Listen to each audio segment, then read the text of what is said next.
Hi விவாஸ், welcome to Senthan. இன்னைக்கு பொங்கல். சேந்தன் பெருங்காயத்தூள் ஆட் பண்ணிக்கிட்டேன். வாசனை நீங்களும் பாருங்க. சேந்தன் பெருங்காயம் தூள் கூட ஒரு ஸ்பூனும் அட்டாச்சா கொடுத்துருவோம். வச்சு நீங்க மெஷர் பண்ணி உங்க குழம்புல சேர்த்துக்கலாம். சேந்தன்ங்கிறது வெறும் நேம் மட்டும் இல்லைங்க, அது ஒரு பிராண்ட். எக்ஸலன்ட் குவாலிட்டியா இருக்கும். தரமான பவுடர். நீங்க உங்க குழம்புலையோ தாளிப்புல எதுல நீங்க சேர்த்துக்கிட்டாலும் உங்களுக்கு நீங்களே அதை ஸ்மெல் பண்ணி பாருங்க. வாசனை செம சூப்பராக வரும். வெங்காயத்தில் நிறைய மருத்துவ குணங்கள் இருக்குது.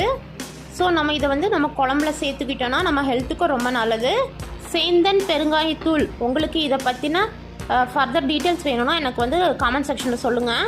இன்னைக்கான கோட்ஸ் என்னன்னா, a brand for a company is like a reputation for a person. You earn a reputation by trying to do hard things well. அதாவது ஒருவரது பெயர் அவரது செயல்கள், சொற்கள், நடத்தையை பொறுத்து உருவாகுகிறது.